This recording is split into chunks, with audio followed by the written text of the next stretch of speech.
O exame físico se inicia desde a entrada do paciente no consultório médico, onde se observa o padrão de movimentação dos membros superiores, se simétrico ou não, se a mão cruzada por sobre o peito ou rigidamente presa ao lado do corpo do paciente. Posteriormente, com o paciente sentado à frente do examinador e com o cotovelo sobre a mesa, inicia-se a inspeção do punho, onde o examinador, de forma comparativa com o lado contralateral, verifica a presença e a localização de escoriações ou abrasões, deformidades ou aumentos de volume, existência e qualidade de cicatrizes, as quais podem limitar os movimentos do punho. O examinador também procura alterações de coloração da pele.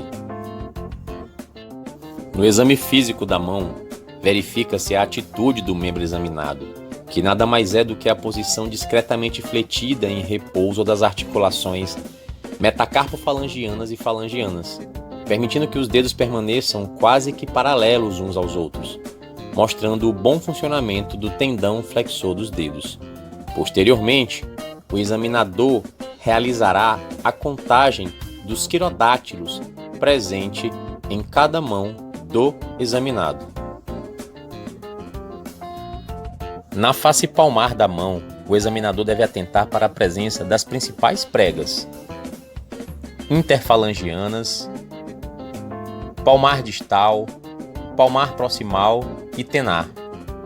Identificação da mão dominante pela presença de sulcos mais profundos e calosidades mais salientes. Também verificar a manutenção da estrutura de arco da face palmar, a qual é mantida pelos músculos intrínsecos da mão. A presença desses arcos facilita o eficiente movimento de pinça entre os dedos polegar, índice e médio. Avaliar também a eminência tenar e hipotenar, as quais representam corpos dos músculos que movimentam o polegar e o dedo mínimo. Importante o avaliador verificar as pregas interdigitais, onde uma extensão distal anormal dessas pregas representa um distúrbio denominado sindactilia. Na face dorsal da mão, o examinador deve avaliar as articulações metacarpofalangianas, especificamente os nós dos dedos, os quais são avaliados com o paciente de punhos cerrados, onde uma diferença entre os nós dos dedos do membro analisado em comparação ao membro contralateral pode indicar lesões de traumas ou outra patologia. Avaliar também as articulações interfalangianas, sempre comparando com a mão oposta.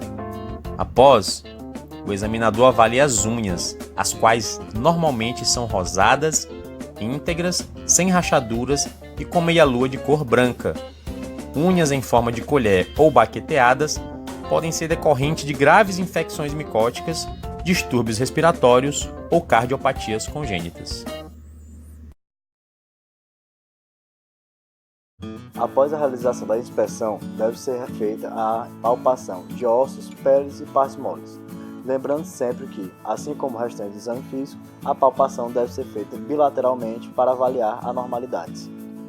A palpação da pele costuma ser realizada juntamente com a palpação dos ossos subjacentes a ela. Começamos pelos processos estilóides do rádio e na ulna e então seguimos distalmente. Essa palpação é dividida no punho, com os ossos do carpo, a palpação dos metacarpos e dos dedos, com os ossos falanges e as regiões interfalangianas. Relativo à palpação dos ossos, podemos notar possíveis fraturas, luxações ou alguma alteração congênita, por isso a comparação bilateral. Relativo à palpação específica da pele, podemos notar, por exemplo, alterações de temperatura, que seriam indicativos de processos infecciosos ou inflamatórios, e poderíamos notar também processos de ressecamento, de possíveis anidroses, suspeitando então de lesões nervosas. Após a palpação de peles e ossos, nós fazemos a palpação de partes moles. Nessa palpação, nós palparemos, primeiramente, os 6 túneis dorsais do punho e após a palpação desses túneis, faremos a palpação de 2 túneis palmares do punho. Nessa palpação, na parte dorsal, identificaremos os tendões extensores, sendo excepcional a parte da tabaqueira anatômica, e na parte palmar teremos a passagem de tendões flexores, nervos e artérias, destacando-se a presença do túnel do carpo entre os dois presentes.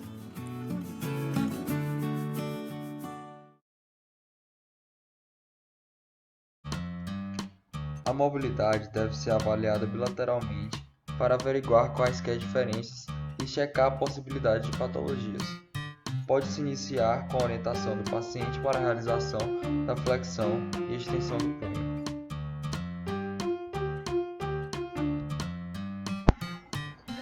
O paciente deve realizar a flexão e a extensão ativa do punho.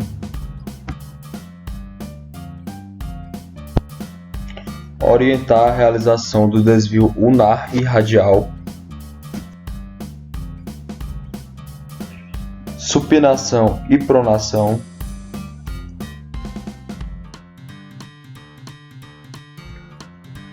Flexão e extensão do polegar. Flexão e extensão digital. Orientar a abdução e adução ativa do polegar. Normalmente o paciente é capaz de tocar cada dedo com o polegar, realizando a oponência.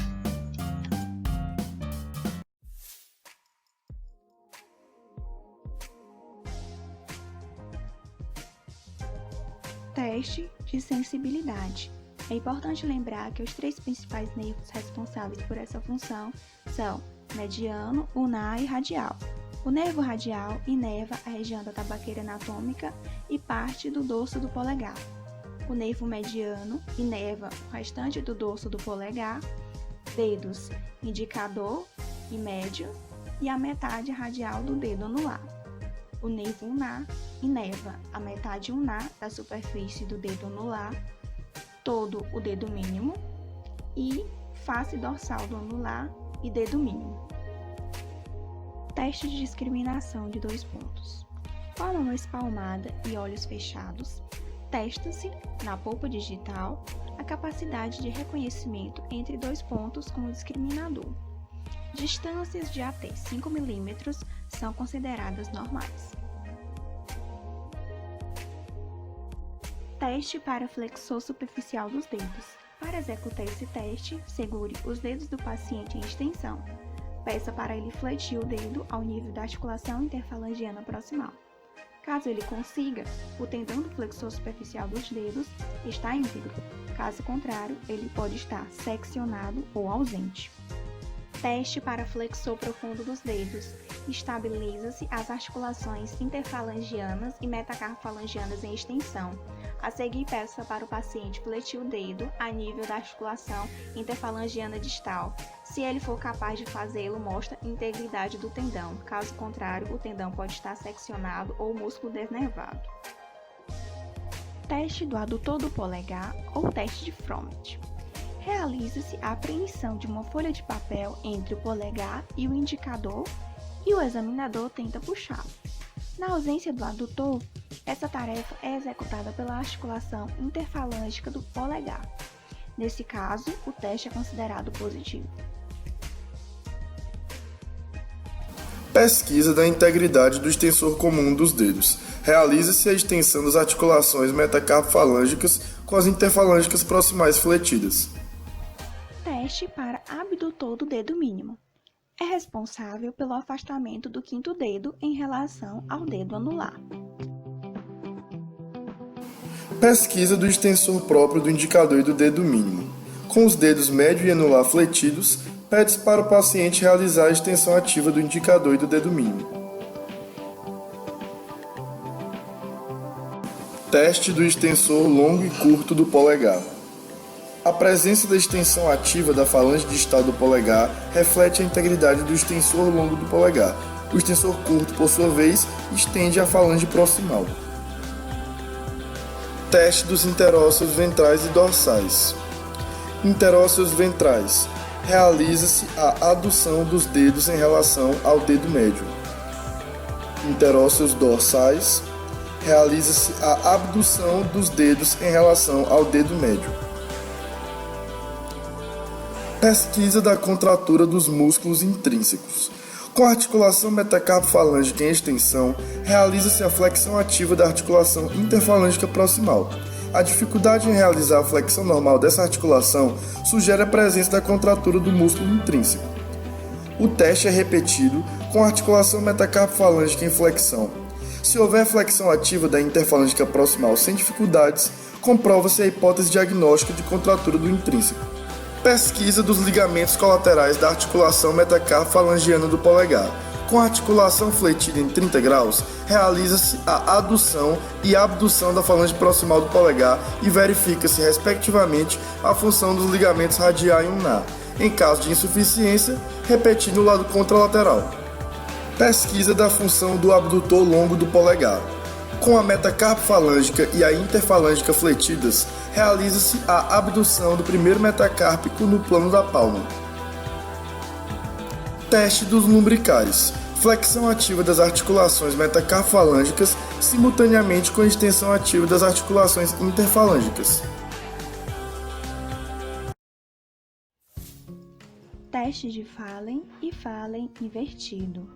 Paciente deve permanecer com os cotovelos fletidos a 90 graus e punhos com o dorso em contato e com 90 graus de flexão durante 1 minuto.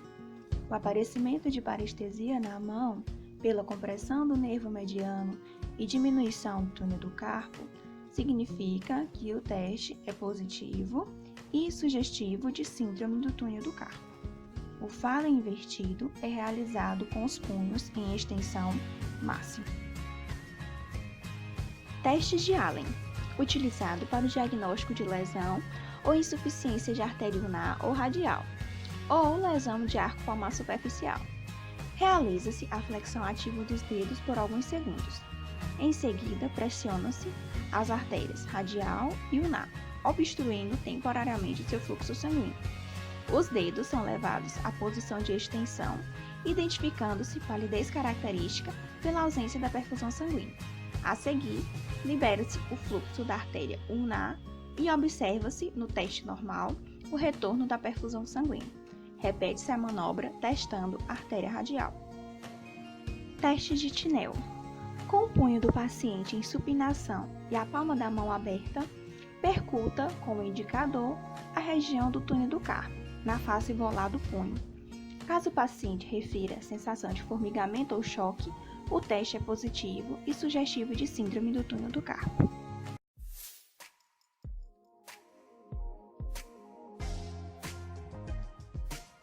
O exame físico do tornozelo e pé deve ser realizado em local bem iluminado e confortável.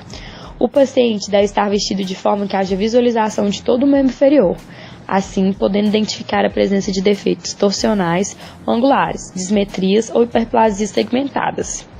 O exame começa pela inspeção dorsal e plantar, incluindo pele, unhas e tecido celular subcutâneo. Neste momento, procuramos calosidades, rachaduras, úlceras e alterações tróficas.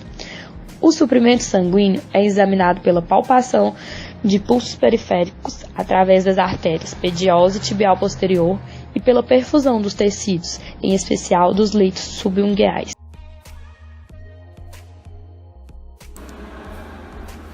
O maléolo tibial é mais alto e mais anteriorizado do que o fibular. Com relação ao pé, o ponto médio intermaleolar deve estar em linha com o segundo metatarsiano e olhar para o segundo interdígito. A palpação dos tendões e dos ligamentos deve ser feita seguindo seus trajetos anatômicos.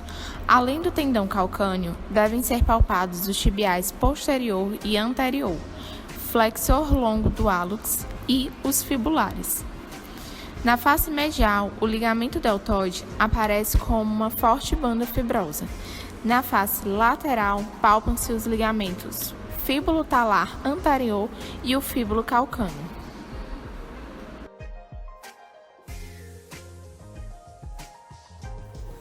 Gaveta anterior do tornozelo. O teste da gaveta anterior do tornozelo é utilizado para testar a integridade do ligamento fíbulo-talar anterior e da porção anterolateral da cápsula articular.